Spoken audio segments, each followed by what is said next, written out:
Hello mga mamshi, ngayon magluluto tayo ng pan Bisaya. Ngayon ihalo natin yung pampaalsan at saka yung tubig.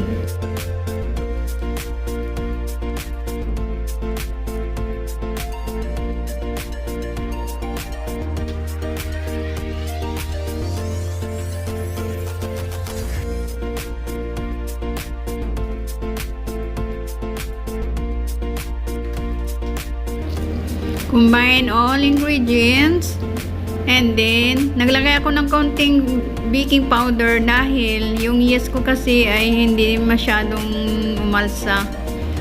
Iba siyang klase ng yes kaya nilagyan ko ng baking powder kaunti. Tapos haluin lang siya and then lagyan natin ng coco guys.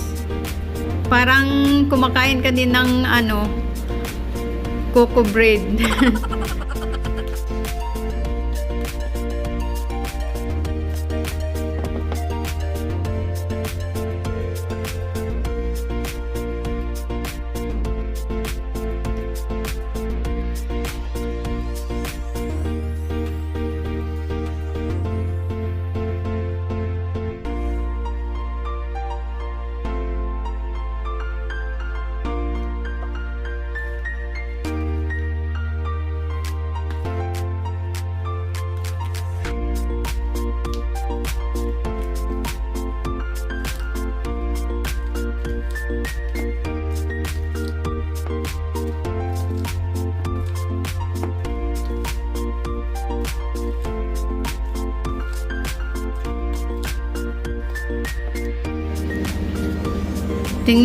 Tingnan nyo guys kung sa tingin nyo mabasa-basa pa yung niya, masa, pwede nyo lagyan ng konting harina.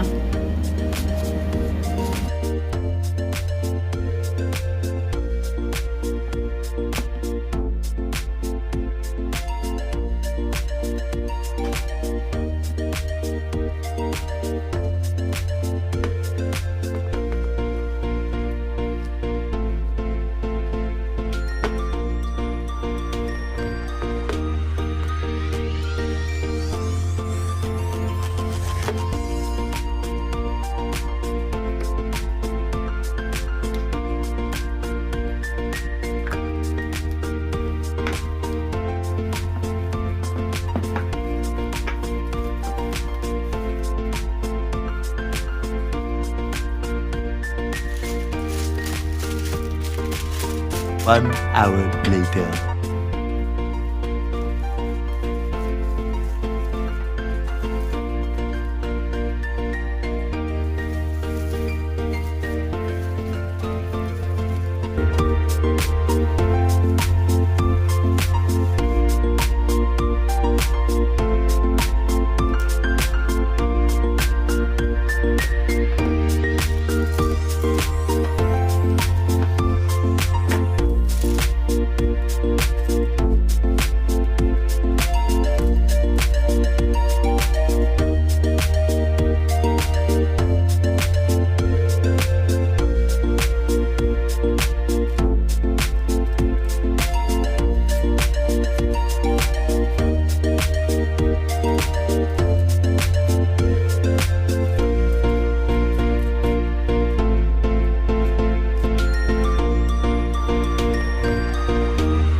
Normally guys, yung lutuan talaga nito ay yung may apoy sa taas at saka sa baba.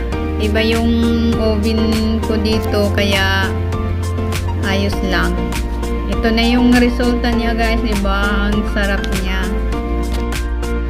Ito na yung finished product natin guys.